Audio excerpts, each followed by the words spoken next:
یہ جو جلسہ سجائے شادی کا، آج اس جلسے میں سرکار کی مدحت ہوگی۔ یہ جو جلسہ سجائے شادی کا،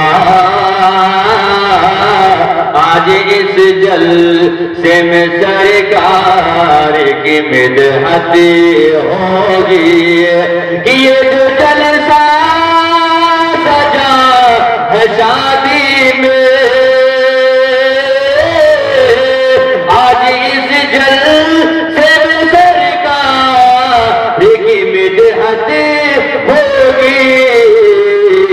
کل جو بارات لے کے جائیں گے، کل جو بارات لے کے جائیں گے، پھر ادا سید کونین کی سنت ہوگی۔ کل جو بارات لے کے جائیں گے، پھر ادا سید کونین کی سنت ہوگی۔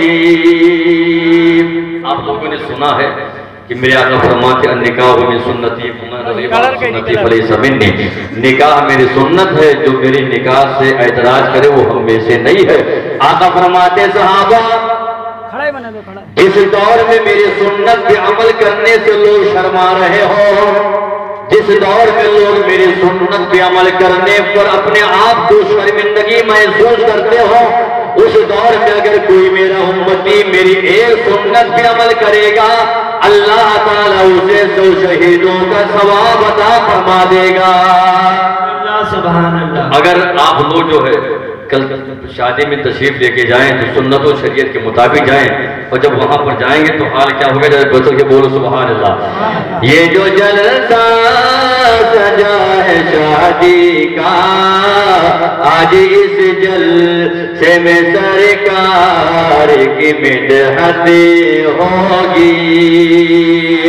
کہ بولے منو یہ شکر ہے رب کا، بعد مدت کہ میرے گھر میں یہ ساعت ہوگی۔ کہ بولے منو یہ شکر ہے رب کا، بعد مدت کہ میرے گھر میں یہ ساعت ہوگی۔ کل کو صحرا سجے گا سر پہ میرے، کل کو صحرا سجے گا سر پہ میرے، کل کو پوری میرے ماں باپ کی حسرت ہوگی۔ کل کو صحرا سجے گا سر پہ میرے، کل کو پوری میرے ماں باپ کی حسرت ہوگی۔ شادیاں تو سب کی ہوتی ہیں، ایک نوجوان ہے جس کی شادی ہوئی، اس نے اپنے سسرال سے اپنی بیوی کو رخصت کرا کے اپنے گھر لایا، اور بیوی گھر کے اندر، نوجوان گھر کے باہر جب شام ہوتی ہے، گھر کے اندر کچھ مٹھائیوں کا انتظام کیا، باہر سے گھر تشریف لایا، دروازہ دیکھا بند، اندر بیوی ہے، باہر سے دروازے پر دستک دیا، اندر سے آواز آئی کون؟ کہتا کہ میں تیرا شوہر ہوں، دروازہ کھول۔ اندر سے آواز آئی دروازہ نہیں کھل سکتا ہے، تو کہا کیوں؟ میں تیرا شوہر ہوں، تو میری بیوی ہے۔ تو اندر سے عورت نے کہا جب تک تو میری طرح نہیں بن جائے گا دروازہ نہیں کھل سکتا ہے۔ شوہر نے کہا تو کیسی ہے، کون سا عمل کریں کہ میں تیری طرح بن جاؤں؟ تو بیوی نے کہا اللہ کا شکر ہے کہ میں قرآن کی حافظ قرآن ہوں، سے بولو سبحان اللہ۔ میں اللہ کے مقدس قرآن کی 30 پاروں کو اپنے سینے کے اندر موجود رکھا ہے۔ اگر تو میری طرح بننا چاہتا ہے تو پہلے حافظ قرآن بن، اس کے بعد تو میرے پاس آنا، پھر تیرے لیے گھر کا دروازہ کھل جائے گا۔ اب یہ پریشان ہے، کرے تو کیا کرے؟ مدرسہ کے اندر گیا، علماء کرام سے رابطہ کرتا ہے، حضور والا مجھے حافظ قرآن بننا ہے، ہمیں قرآن کا حافظ بننا ہے۔ مدرسہ سے جواب ملا کم سے کم 3 سال لگ جائیں گے حافظ قرآن بننے میں اس نے کہا حضرت 3 سال سے کچھ کم نہیں ہو سکتا ہے۔ علماء کرام نے کہا 3 سال سے کچھ کم نہیں ہو سکتا ہے، حافظ بننا ہے 3 سال سے تجھے تعلیم سیکھنا پڑے گا۔ اس نے کہا بڑا عجیب و غریب معاملہ ہے، ابھی تو میری شادی ہوئی ہے، بیوی تو ہمارے گھر پہ ہے، دل ناشاد کی حالت دل ناشاد ہی جانے، غم اولاد کوئی صاحب اولاد ہی جانے، بیوی کی محبت کیا ہوتی ہے، بیوی کی چاہت کیا ہوتی ہے، جب اس سے پوچھو تو شادی کر کے بیوی کو لاتا ہے 3 سال کیسے گزاریں گے، بڑی مشکل کا سامنا کرنا پڑے گا۔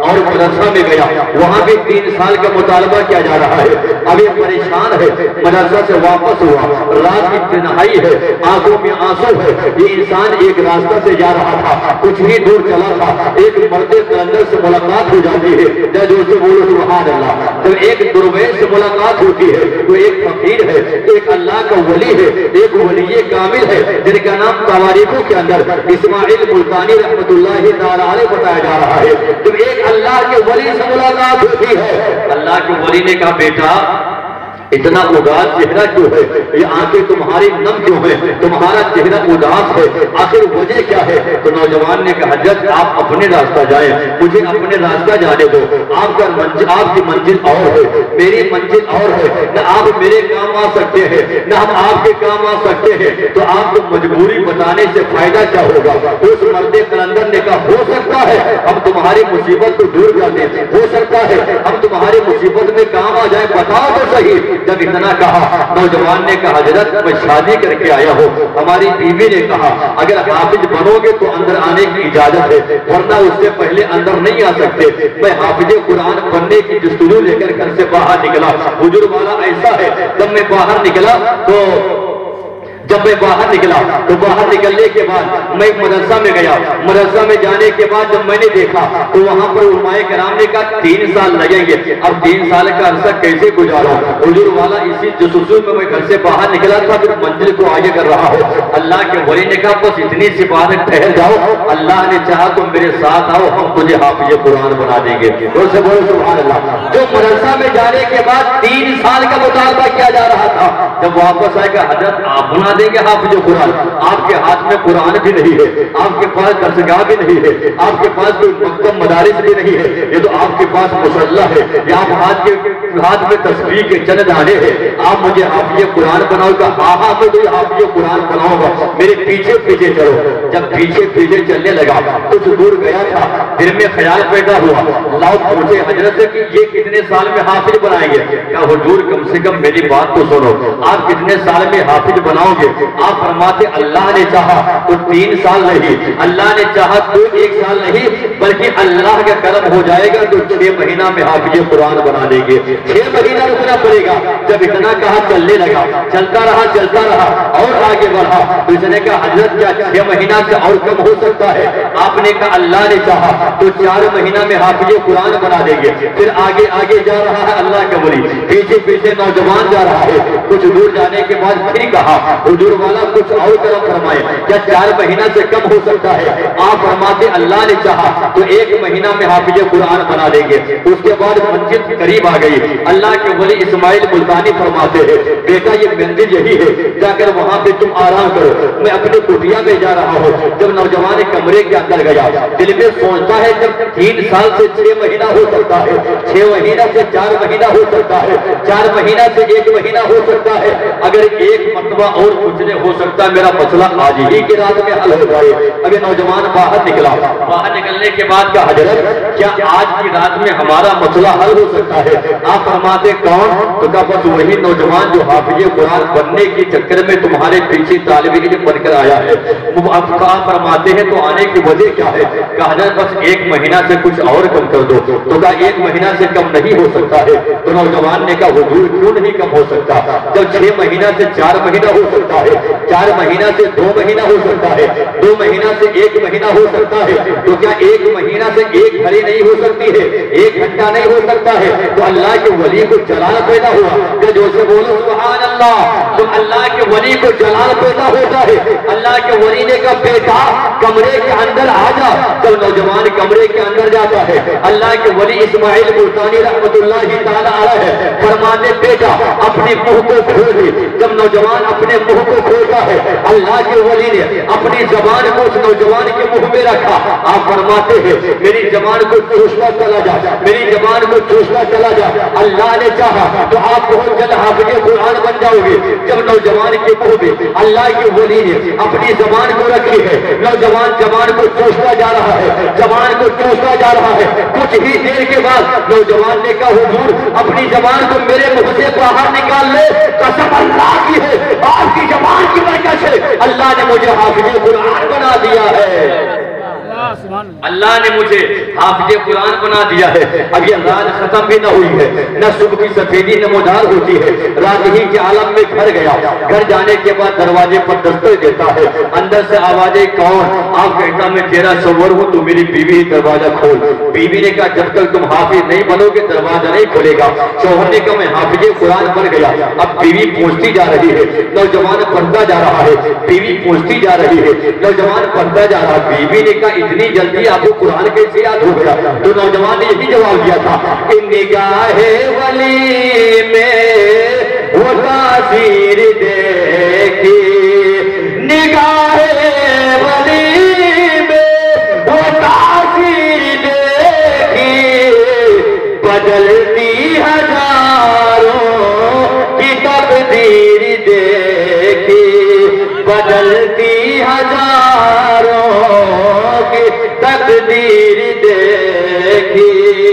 حضرات آج کے دور میں ہمارے نوجوان بھائی کو دیکھو, ہمارے بیٹوں کو دیکھو, ہمارے عمر دراز چچاؤں کو دیکھو, ان کے اندر کیا ہوتا ہے؟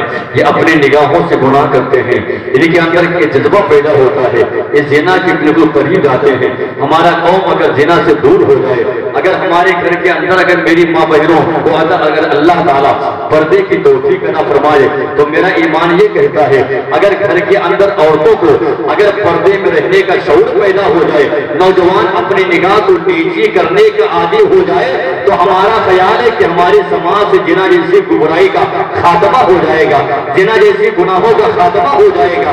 حضرات محترم, لیکن آج حال کیا ہوتا ہے, نہ ہم نے کسی کی بیٹی کو بیٹی سمجھی ہے, نہ ہم نے کسی کی بہن کو بہن سمجھی ہے. اور ایک حکایت پیش کرتے ہیں, ایک غریب باپ ہے جس کے پاس ایک جوان 12 سال کی بیٹی ہے اور اس کے 2 چھوٹے چھوٹے بچے ہیں.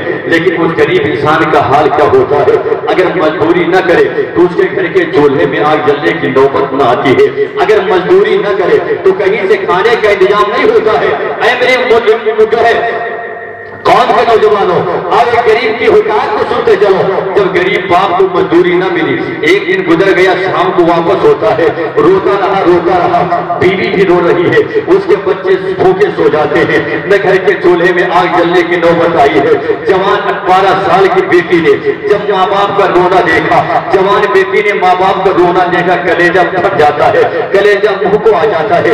رات جس طریقے سے گزرتی ہی گزار دیتے ہیں. جب صبح کو بوڑھا باپ مزدوری کے لیے باہر نکلتا ہے, پھر پوری دن تک جو ہے مزدوری کی تلاش میں ادھر ادھر پھر رہا ہے.